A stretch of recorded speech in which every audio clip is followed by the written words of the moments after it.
Welcome to the Geological Society of the Oregon Country's Geology Talk, brought to you by the Geological Society of the Oregon Country, or GSOC. We are the oldest collaboration of amateurs and professional geologists in the Pacific Northwest. We have been pulling over and stopping the car for the last, and picking up rocks for the last almost 87 years now since our founding. We're coming up on, we are a membership organization, a 501c. Membership, however, is not required for, C3. thank you, Patty. Membership is not required for attendance of this meetup or any of our public lectures.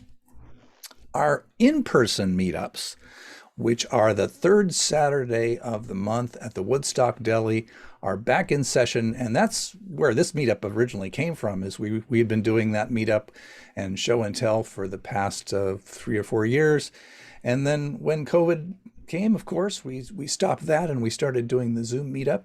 But that being run by our president, Clark Neuendorp, is happening again the third Saturday of the month, and you can register for that through the Meetup app. These Zoom meetups have been going on now for almost 2 years. And so I want to just talk about that a little bit and what we've accomplished so far. One of the things that thanks to generous donors, we now have a line of funding for our graduate students who show up for these meetups. And so that's the Beverly Vogt PSU Graduate Student Fund. So that's been very helpful. But the thing I want to emphasize here is it's really about the people in the room. We do produce content that we then show on YouTube. So usually we have Andrew Dunning doing his geology news, and he's a graduate student at Portland State. We've also had Dr. Marley Miller. We've had the folks from the Don't Panic Geoscience podcast, and we'll continue to have guests like that. But really, this is about getting to know people here and creating community. And so I really welcome that any kind of contribution that you want to make in terms of bringing a rock for show and tell, or a geological topic that you'd like us to pursue. We had a couple mentioned in the warm-up about pattern ground and Mima mounds and things like this. Or if there's a field trip topic that you're interested in, this is the place to kind of have those conversations. All right, I'm going to talk about Friday night lectures real quickly. I don't think Sheila's here. She's our programming director, so I'm just going to kind of run through these. These used to be, and will again be, in Portland State's Kramer Hall 53, which is pictured there. For now, they're on Zoom. We hope to resume in April. Friday night lecture, the next one, March 11th, which is normally our banquet time, but this time it will still be on Zoom. And that will be Jason McClaughry talking about the hidden caldera beneath Harney Basin and the volcano-tectonic history of the Hood River Graben.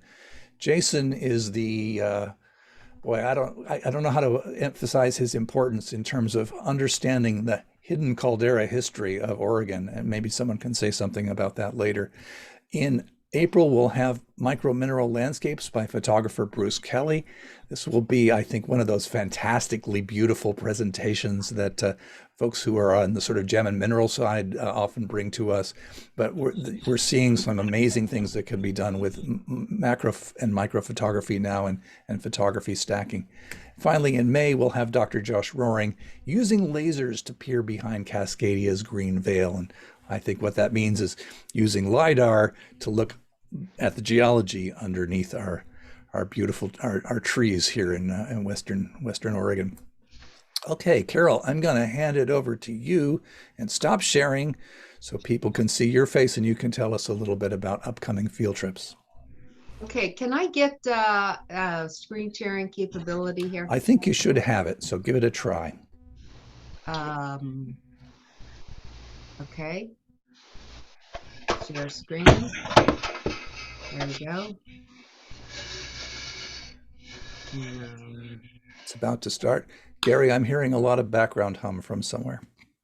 We can see your screen, Carol. Yes, I'm trying to get it to, oh, well, that didn't work. Okay, this is probably as good as I can get it then. I am trying to, there we go. And feel free to make a screen, gosh, a screenshot of this. And boy, I'm sounding like I'm about 1,000 years old here. Can't remember anything. Okay, we have a great lineup of field trips for this year. We were looking into the North Fork of the John Day River with Ouzel Outfitters. I don't know if that trip's going to happen or not, but we will announce it as soon as we find out anything.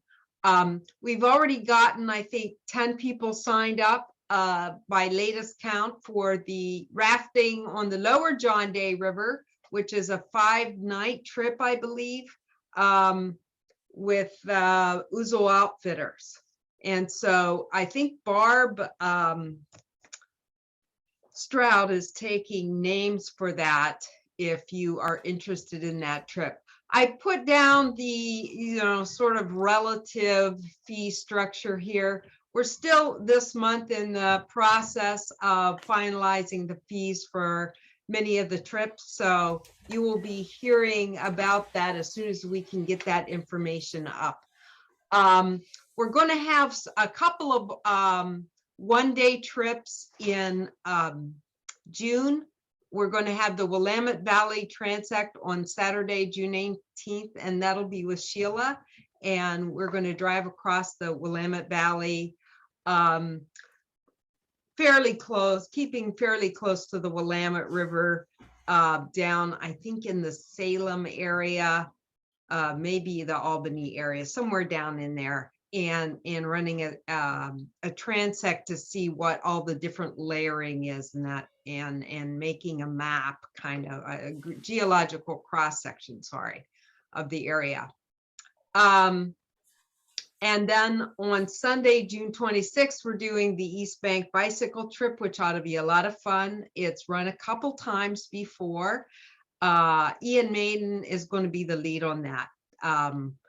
Ian Maiden just retired from Dogami, the State Department of Geology and Mineral Industries, where he did a lot of great work in the era where they were determining the Cascadia subduction zone and all the earthquake faults that are in this area. He did a lot of work on that. We're also putting together a little field trip out to the John Day area with Andrew Dunning on June 24th to 26th. And that's, there still needs to be a deal of planning on that trip, but it's going to be a fairly simple one. And the camping will be up, it's like a first come, first serve area in the Strawberry Mountains, where there's several Forest Service camping areas. There's also, if you have an RV and you want to go, there's an RV campground in Prairie City, which is very close. And I think there's a couple motels in Prairie City as well, where you can make a reservation to stay if you're interested in that trip. Mount Hood Faults with Ian Maiden and Bill Burgle. Ian did this trip a couple of times before, I believe, with COGS and for the GSA last year. We were going to do this trip in 2020, but what happened there. So we're finally going to get to do this trip. We've reserved 2 nights of camping up in the Sherwood campground. And that'll be the night of the 15th and 16th. So if you want to stay in fancier lodging or drive from home or something every day, you can do that yourself. Then at the end of July 29th to 31st, we're going to Crater Lake. And Ben Sloan, who is a recently joined member and retired oil geologist, is teaming up with Lee Fairchild to do a little trip around Crater Lake. everybody has to figure out how they're going to get there unless you want to take the bus. The bus is going down from Tualatin. We've got 2 buses we're renting. And then we've reserved both lodging and campsites in the Diamond Lake area, either at Diamond Lake Resort or the U.S. Forest Service campground at Diamond Lake, depending on if you're lodging or camping. And that will be registering fair, probably in April. The earliest we're going to be starting registration will be in April, and there will be an announcement prior to any of the trips being registered. So be on the lookout and look on the website to get updates on that. On August 20th, we're doing a 1-day trip.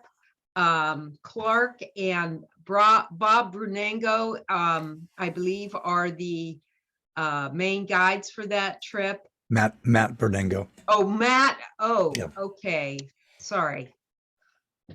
Yeah, I was trying to think of who Bob Brunango was, but anyway, I copied that from somewhere else, and so that needs to get fixed. It's going to be just, go there and we car or / carpooling. And that's another trip that's been postponed, not only because of COVID, but because of the fires down there. So we're really looking forward to being able to get down there.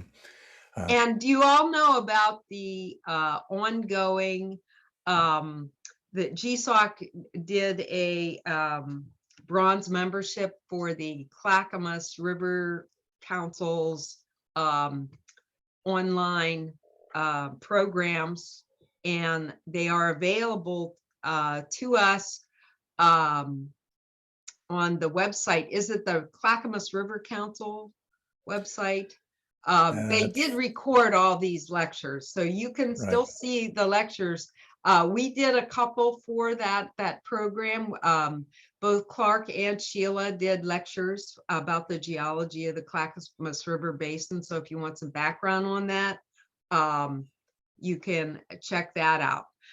I included the annual picnic. We are going to have a picnic this year. It's going to be in Tualatin, and it'll be about the Ice Age floods and Ice Age fossils from that area, I believe, is the focus for that.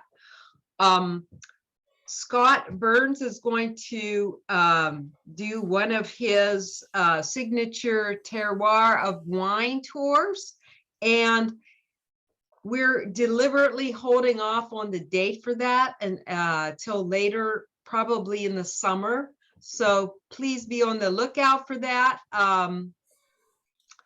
And he will get back to us on that. Also, Clark has mentioned doing a trip to the Bohemia Mining District near Cottage Grove, Oregon, in possibly late September. We have to finalize plans on that. We just started talking about it. And also, the Johnson Creek trip, it looks like it's going to be a go through GSOC, and that'll be October 9th. Any questions?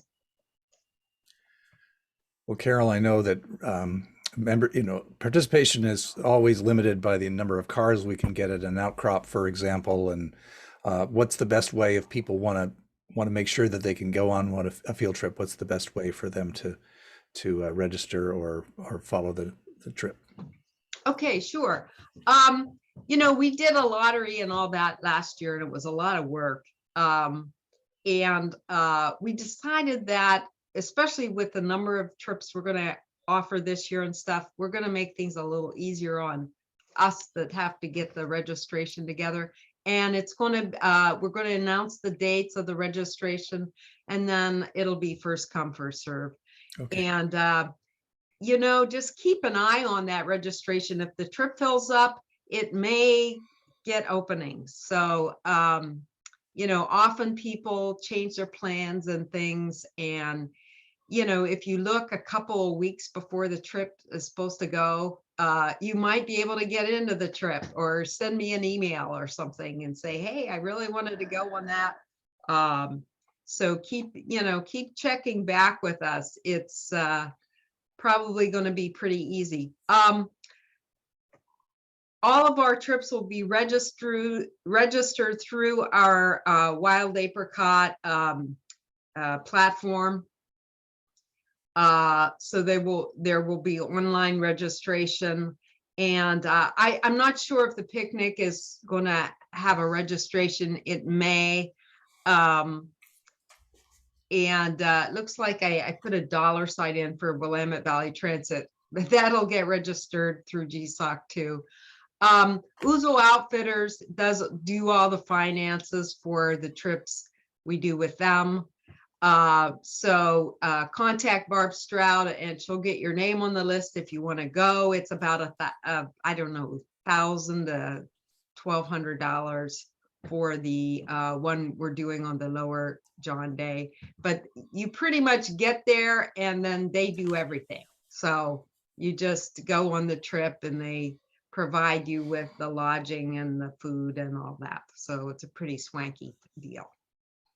Any more? Yeah, I actually do have a question. This is primarily for those participants who may not be familiar that Wild Apricot is a web development platform. Is that the same thing as saying that registration is available on gsoc.org? Yes, it will. There will be a link to the website, and it's the same platform that when you signed up for the club, you signed up through our Wild Apricot platform. Right. And I mean, I spent some time trying to make it as transparent as possible so people wouldn't have to think about our member management system that Carol and Barb have worked very hard in the background to get up and running. But yeah, it should be through the website, gsoc.org. Are all of these field trips member only? I believe most of them are.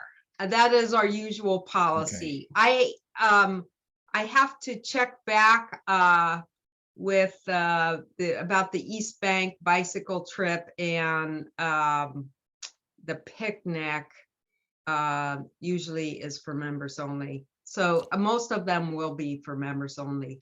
Also, okay. But the Ouzel Outfitters trip, if the trip doesn't completely fill up with GSOC people, they will take other people to sign up. Okay. And I want to emphasize that this is a good reason for membership, is to participate in the field trips, but membership is not required. You never have to be a member to attend the meetups or to attend our lectures. That's part of our educational mission, and you can decide later whether or not you want to associate yourself with the people that you meet here in the Geological Society. I think we were, is any other questions about the field trips? Well, so while we still have the slide up, somebody might want to talk about why we call ourselves the Geological Society of the Oregon Country, because there's a nice picture there on the slide. There is. Well, that is a colonial concept from the 1840s, I think. And actually, the Oregon Country was a territory that extended before 1846 into British Columbia. So it was the territory that included British Columbia, Oregon, Washington, Idaho, and a little piece of Wyoming. And then when we settled matters with Britain in 1846, it just included the lower 48 states. It was chosen in 1936 by our founder, E.T. Hodge, because it encompasses the drainages of the Snake and Columbia rivers. So it kind of captures a lot of the fundamental geology of the Pacific Northwest. So we could just say the Pacific Northwest, but that's our historical name, and it's a nice shape, and it does sort of bring in a lot of the important stories about our geology. The Columbia River basalts, for example, the Missoula floods, and the Cascade Range, which extends from Washington down into California. So that's kind of the background. Anyone have anything to add to that? So this is definitely not a map of Oregon in which an eastern portion of the state has been ceded to Idaho? Well, it's all one in this view. There are no political divisions, only geographic and I guess colonial. But that's a political topic that I will probably not explore on this meetup. Okay. Any other questions? Is it okay to stop sharing? Oh yeah, stop sharing. Thank you, Carol. That's a lot of field trips this year. We've really come roaring back. I'm impressed that we've got so much going on, and hope that everyone can have a chance to get out there and actually meet people in person, which is one of the things that I've loved about the Geological Society very much for the past decade. And now it's all been through Zoom, but those field trips are a great way to deepen those connections. All right, I'm going to share a little bit more of another announcement, and then we'll turn it over to Dr. Burns for the geology news. I have one more piece of news, I think. The critical energy infrastructure bill. If you followed in the national news in the past couple of weeks, it has become the threat of the fuel tanks on the Willamette River that will result in a catastrophic spill and explosion in the event of a Cascadia quake has been in the news, and many of us in the Geological Society have been following this Senate Bill 1567, the Critical Energy Infrastructure Bill, which would, for the first time, regulate those tanks, and some of which are over 100 years old. And so we've been following it through the various committees. I won't bore you with all the committees, but it's been exciting to see that there's been strong bipartisan support for the bill. And now it's moving to the House and Senate floors in Oregon, and it looks like it's headed for passage. And that actually is a success beyond what many of us expected. Oregon has so much to do in terms of preparing for earthquake and providing resiliency and dealing with some of these issues about the fossil fuel piece of this. But this is a very significant step and very hopeful in a week that's been otherwise full of bad news. I think I will go to the geology news now and introduce our speaker, the wonderful and generous Dr. Scott Burns, who is also a board member and PSU emeritus professor. So Scott, I guess I'm going to run the slideshow while you talk. Is that how we're going to do this? Well, I think that's wonderful. Okay. And so you have to realize that I'm just filling in. Andrew Dunning does the absolutely wonderful job. Andrew is a master's student at Portland State, one of our super students at Portland State. Very articulate, great job of summarizing a lot of the news. And so Paul came to me, he said, Andrew can't be here. Can you fill in a little bit? And I said, well, I've been a wee bit involved in all these news items. People don't realize that I was president of one of the 4 international geology societies from 2014 to 2018 called the International Association of Engineering Geologists. And while I was president, I said, we got to get through to the modern days, and we need to have an electronic newsletter going out to all 4,500 geologists around the world every week. And everybody said, well, if you want to do it. So I ended up being the editor when I retired as being president. So every week I put out a newsletter, and I have a section at the bottom on geology news around the world. Now, it's mostly dealing with disasters. And so these are going to be mostly disasters that have been occurring during that period of time. And so I have a little bit of background. So Paul has a picture right here at the beginning from Petropolis, Brazil. And that was one of the huge news items this past week. This is just north of Rio. In the hill country, as you can see there. And they had huge amount of rainfall in like 3 days. And as a result of that, the picture taken from February 18th, you can see some of the pictures there. Over 170 people were killed. So large flash flooding in the lower areas and then landslides. And if you look at the houses that are coming down, those are in the poorer areas. And this is land that is very, very it's not good to build on, but it's cheap to buy, and people build there. And then when the huge rainfalls come, they have that. So that is a huge one. In our newsletter that we did, I had a geologist from Brazil saying, please, authorities, use our geological hazard maps that we have when you allow people to do building permits. But as many of you know, some of the third world countries, there's a lot of money under the table, and a lot of people build in places where they can't. So that is one of my number one places that I wanted to mention there. Scott, can you, just looking at the picture, can you tell us anything about the sediments underneath it, or what we're looking at as far as the geology? Landslide. So landslide material area, if I am not mistaken, it's mostly sedimentary type of rock. Okay. So, but I don't know.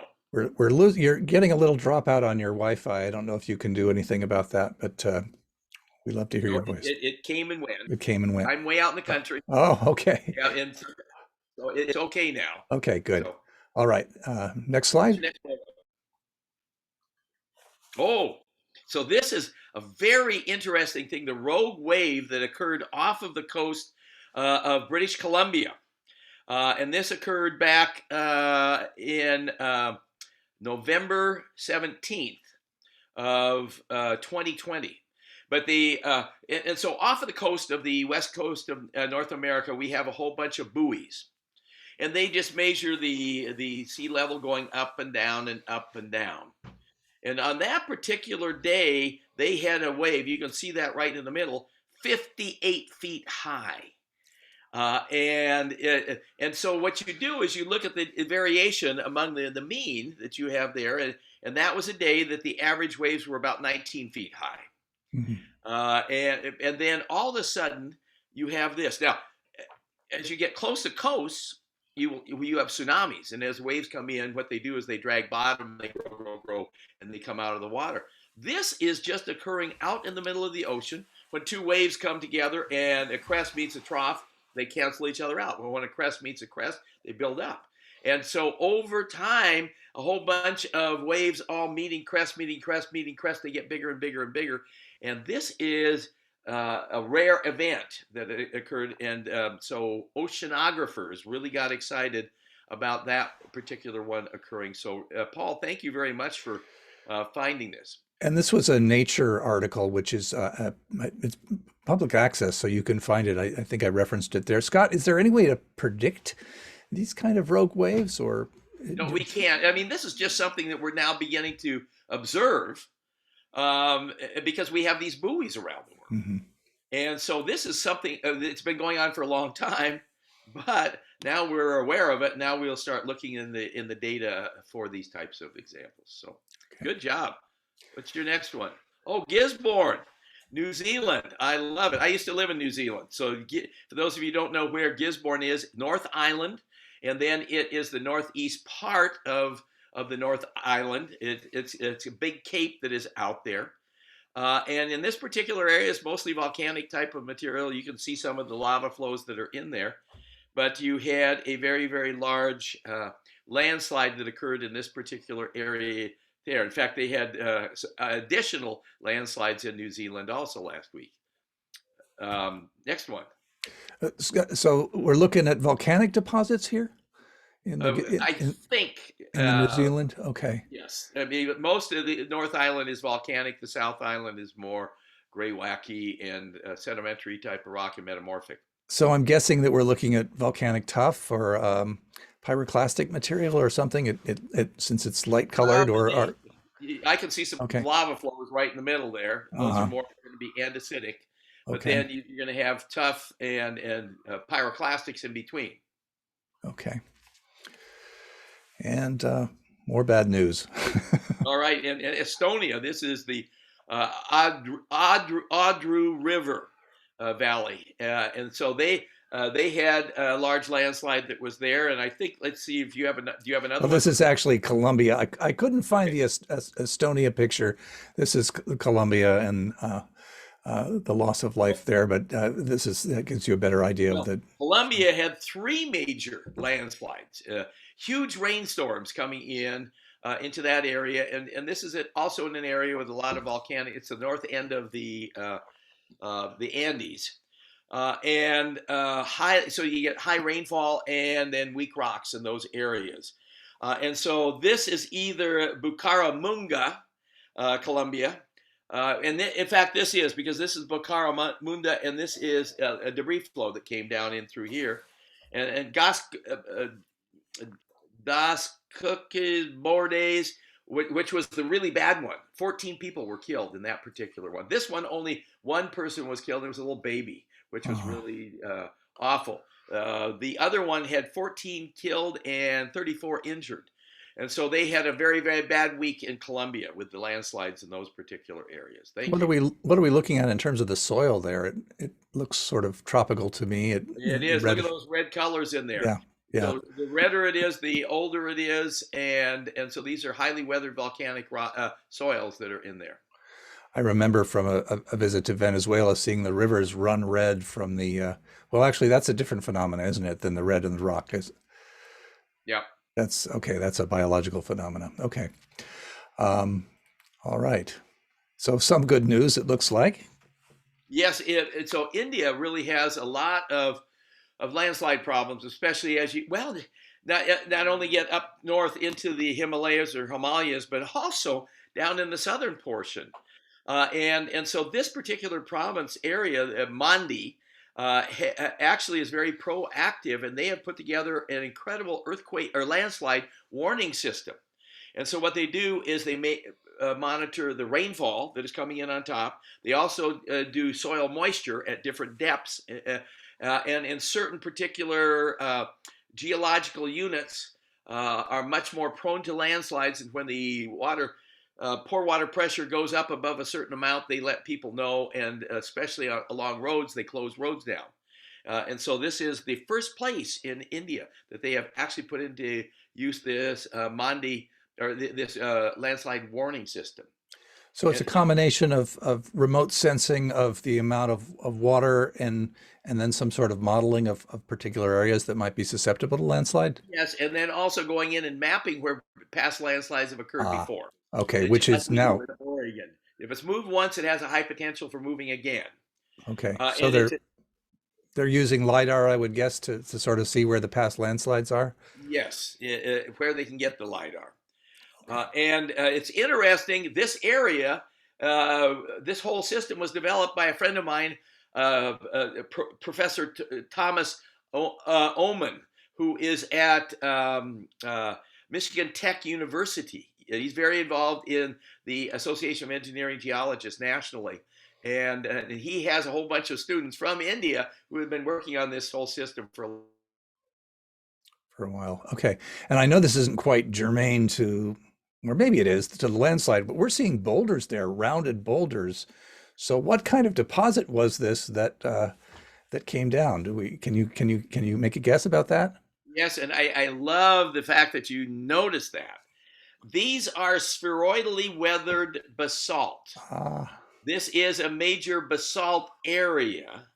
And so actually these have not been in a stream. That is a basalt plateau that is weathered, and because they have very high rainfall with the monsoons every year. So high weathering rates and the formation of these spheroidally weathered boulders. So great photo. That's amazing. I would have thought it was like a lahar or something that, these were river cobbles or something, but they're all basalts. Gary points out that it's great to have a international perspective and remind us that we're not just focused on the Pacific Northwest geology, but I know, Scott, you've done a lot of work on how these landslide issues affect us here in Oregon and Washington. So is there anything we're learning that can be applied here? Yeah. Do you have any more photos, or is this it? I think we have one more. Oh, well, this is the South Sister. I think we have two more topics. So well, let me talk about this one, because okay. I have the big hot topic of landslides in Oregon. Okay. And so South Sister, that whole area to the west side of South Sister, has been back in the news again this year. And this is being monitored by Cascade Volcano Observatory just across the river, Dan Dresden, is the master at looking at the movement of ground. He's the guy that is mapping the whole Yellowstone National Park. And in mapping the park, he is seeing, is part of it going up, is part of it going down, part is going up, part's going down. As magma comes in, if the whole thing starts going up and up and up, it means that maybe we are getting closer to a volcano eruption. Well, we have one of the satellites that goes around the world every month and maps the whole world, and it's called INSAR, INSAAR. And what it does is it compares the land surface to the last month and then the average for the last year. And if the ground is coming up, it has a positive color, and if it's going down, it is a negative color. And you, by looking at that, well, here you can see if it's red, it's moving up, and if it's going down, it is blue. And so your greatest amount of uplift that you have got is telling you that maybe magma is coming in underneath. We also use it for landslides to see if a landslide, one of these big, huge, large landslides is moving.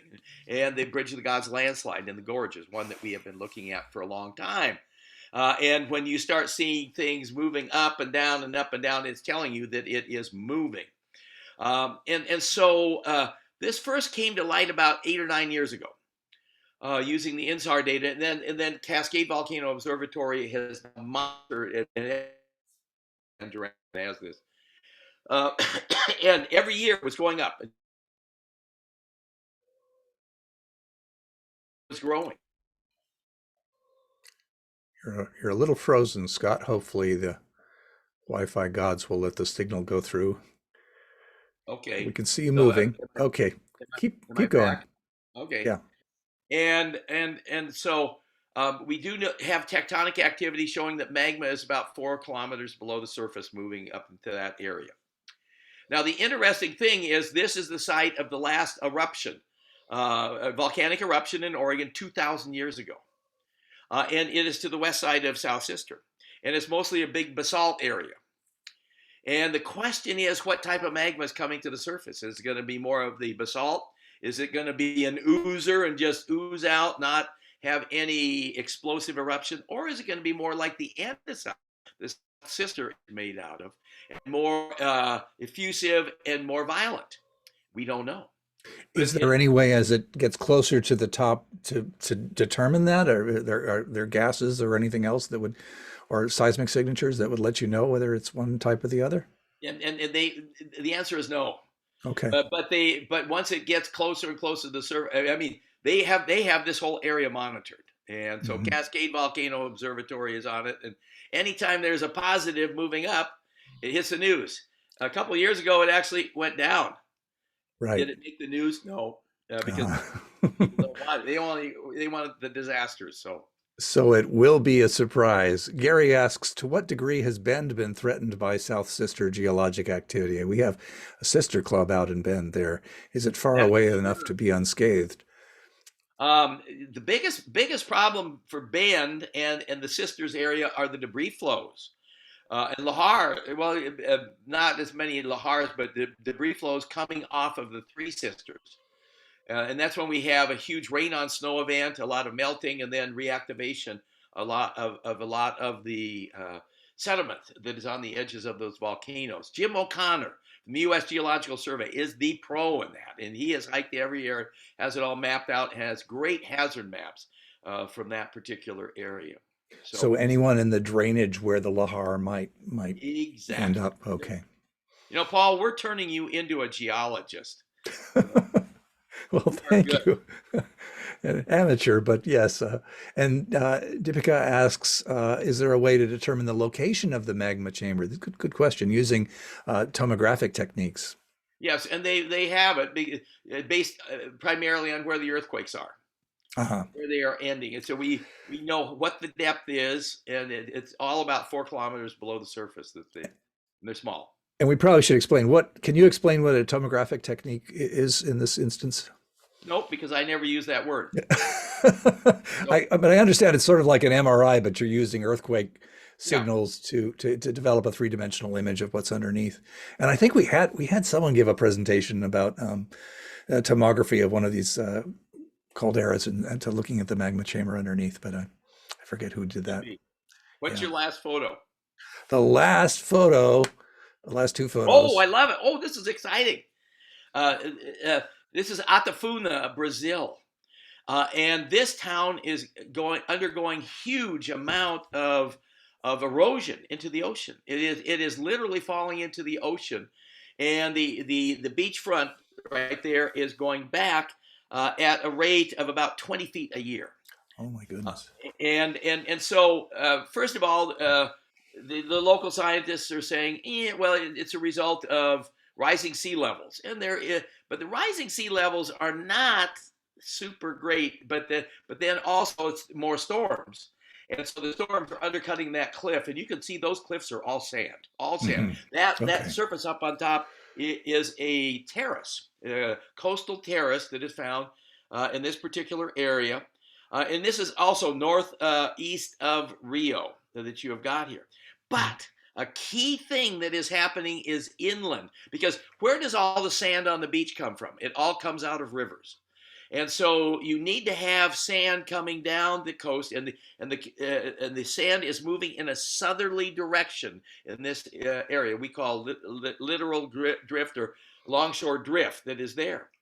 And what has happened is huge development inland, first of all from farming, and then also logging and cutting down the forest. What it has done is has decreased the amount of sand going into the rivers, and the sand transport down to the coast and into the longshore drift system has greatly reduced. So the sand is moving south, but then nothing is coming in to replace it, and so you have huge coastal erosion that is occurring in this particular area here. So it is a combination of work going inland and cutting off the sand supply to the coast. And this is what I'm learning from the geologists on one hand. And then the second thing is just the increased storms that we are getting in the Atlantic Ocean, which are just incredible. And then thirdly, the rising sea levels. But the rising sea levels are still in inches per year. Okay. Not huge amounts. So this made the international news coming up. All right. So, but the terrace has been created when we're looking at a bank that looks like it's, I don't know, 30, 40 feet. How long did it take? How long did it take for this? I've always tried to understand terraces. And does that mean that there's been uplift and the sand was deposited, or how did it get to that height? Anytime you have a terrace, it's showing it's uplifted. So it's tectonically active, and it has uplifted. This used to be the old beach system that you've got in front of you. All right. Along the Oregon coast. The major one that we have all the way down the coast is the 70,000-year-old Whiskey Run Terrace that you have got, because we have a tectonically active coastline that is uplifting down there. So there's uplift, there's sand transport, and there's rising sea levels. I'm trying to put this all together. When we look at that cliff, can you make a guess based on the uplift of how long it took for that sand to accumulate? I mean, how much history are we looking at in that? Well, being a soil geologist, what I would do is I'd go right there to the soils that are developed there and look at the soil development on those.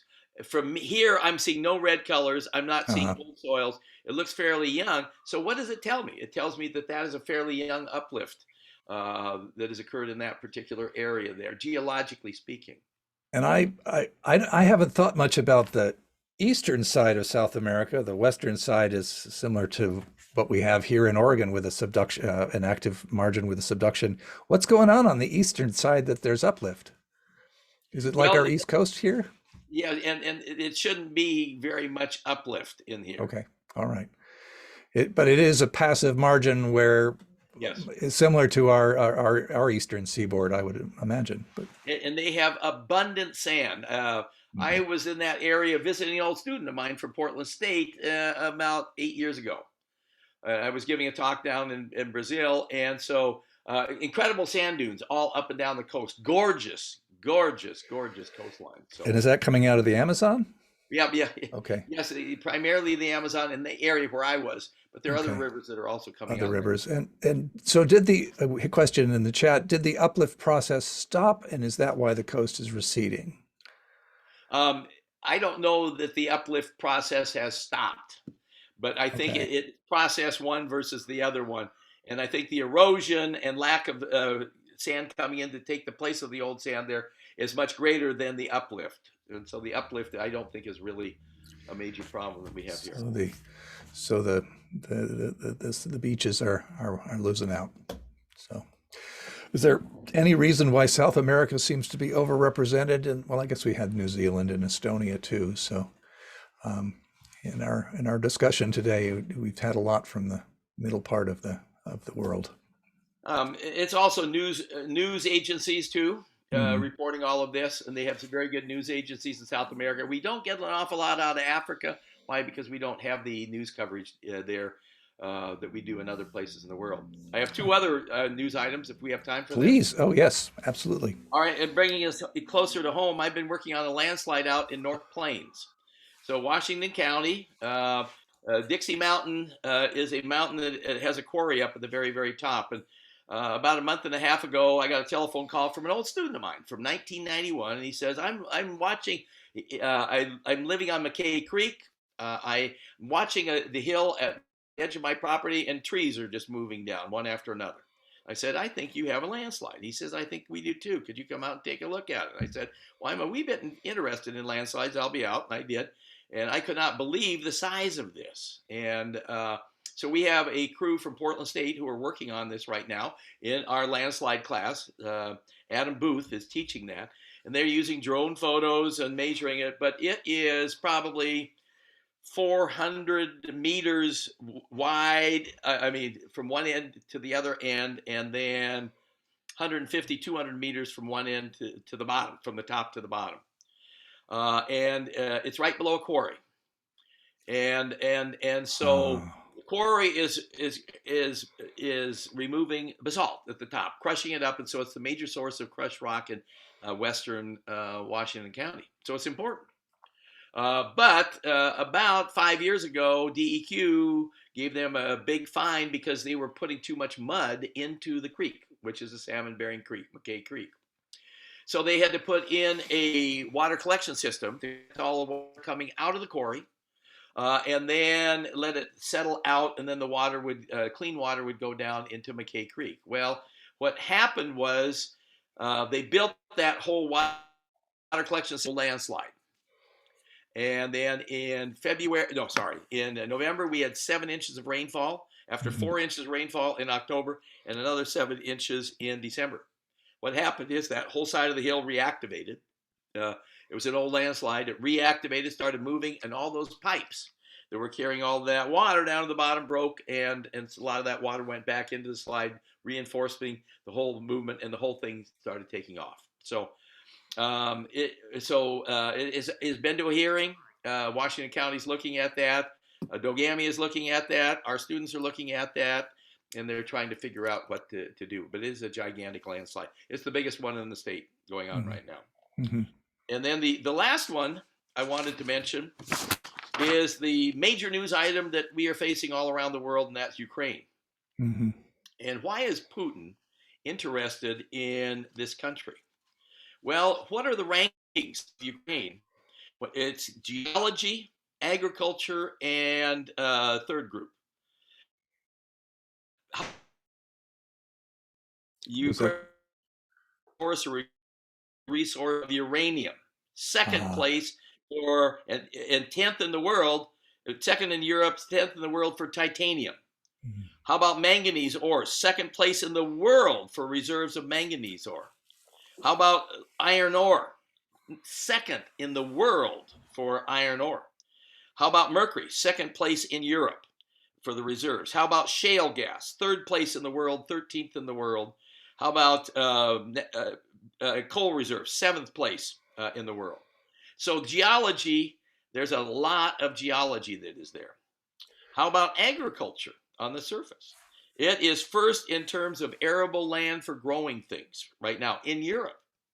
It's third place in the world for black soil. It has a huge, huge area, very, very rich soils there. First place in the world for exporting sunflowers and sunflower oils. Second place in the world for barley production and barley exports. Third place in the world for the producer of corn. Fourth in the world for the exporter of corn. You got fourth in the world for potatoes. 5th in the world for rye, 5th in the world for bee production, buzz, buzz, buzz, those little guys, 8th place in the world for wheat, 9th place in the world for chicken eggs, and 16th place in the world for cheese. It can meet the needs of 600 million people as a breadbasket. And then how about industrialization? Number 1 country in the world for ammonia production. Second largest natural gas pipeline, which they've been talking about there. Third largest in Europe for nuclear power plants.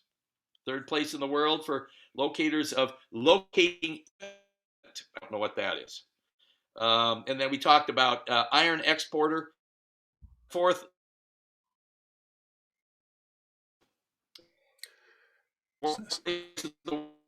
Someday we're going to get Scott on Ethernet because your Wi-Fi is going out again, but you're back. Okay, so my thing is saying it's unstable. Can you hear me now? We can hear you now. It usually only lasts about 10 seconds. All right, sorry about that. Bottom line is, this is a country that has huge geological resources and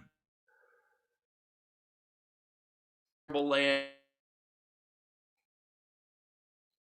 Another dramatic right Wi-Fi next pause. To a little tiny country called Moldova.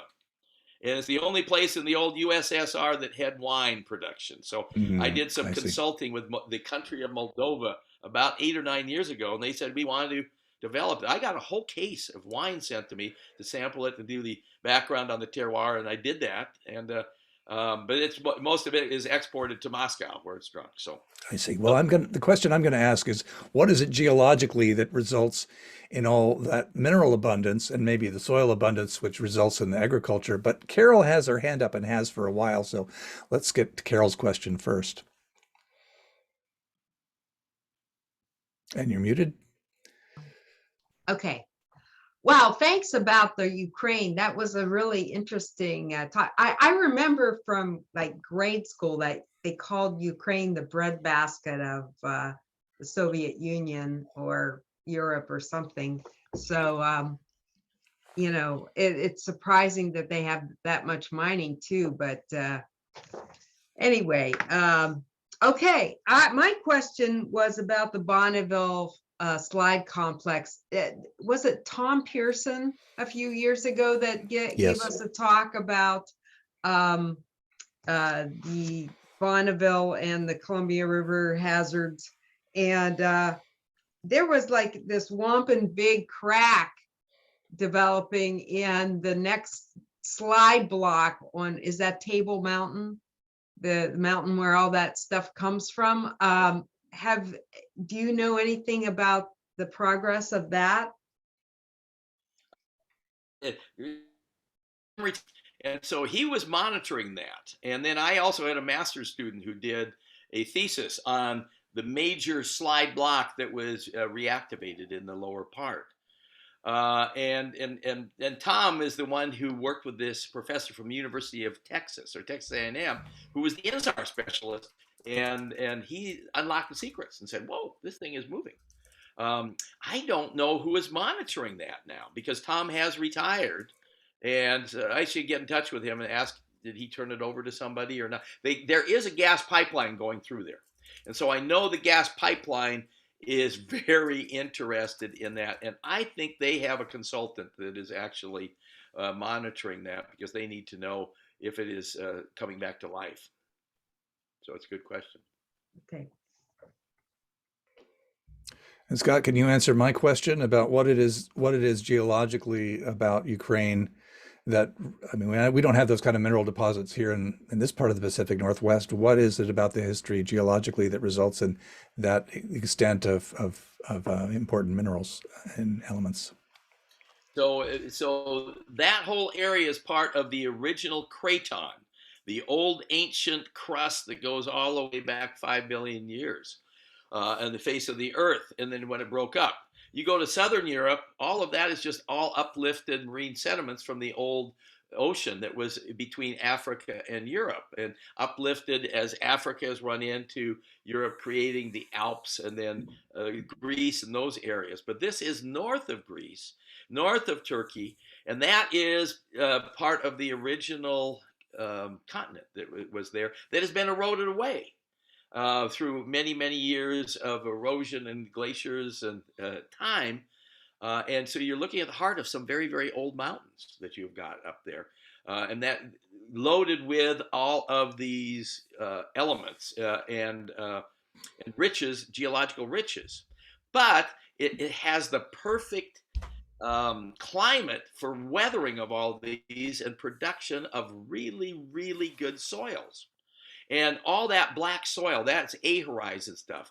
That is, they've had huge grasslands that have been growing in those particular areas, and organic, rich soils, which are just absolutely great for farming. So you got good climate, old rocks, and so a combination of all those. So I think I know the answer, but I guess I have to get my mind around a little bit the idea that rocks as they get older get more interesting. But I mean, what's really going on that results in the deposition when you've got a craton that's 4 or 3 billion years old? Well, what you're doing is you're eroding away a lot of stuff and exposing some of the good stuff deep down inside. And so some of these rich mineral deposits can,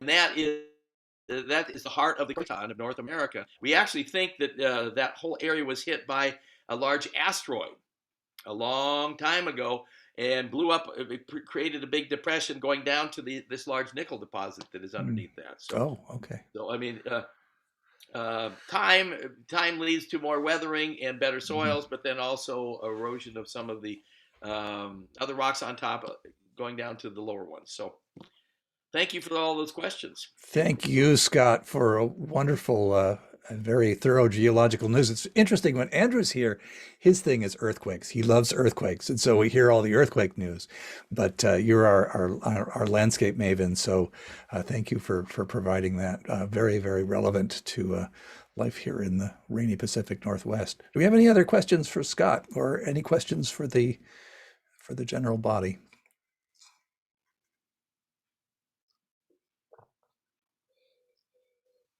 Okay, well, we're at our hour. I'm going to have Gary stop the recording, and I'm going to make a few remarks, and then I'm going to, go out and check the oil and the internet. And but I'll leave the room open until 1:30. People can hang out and chat. I will wait for the message that the recording has stopped, and I will keep talking.